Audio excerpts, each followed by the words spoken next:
सारे more potential beneficiary list जोटा आपण देले प्रीवियस वीडियो रे से मोर नाटा नाही कौन मु केमती अप्लाई करी मोर निहाती नुआ वो टंकाटा दरकार।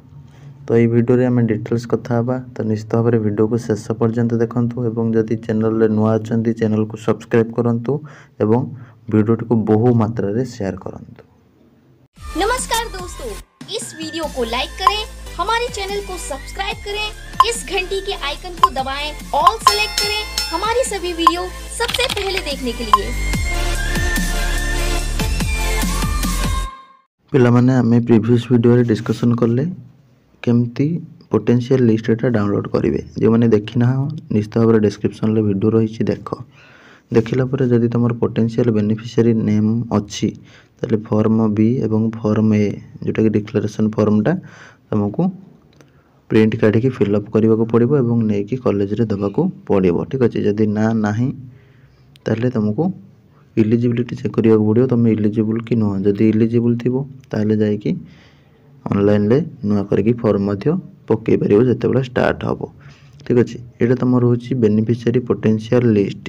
ये ना जार नहीं से ऑफलाइन फॉर्म आवेदन कर जहाँ सूचना रही वर्तमान सुधा।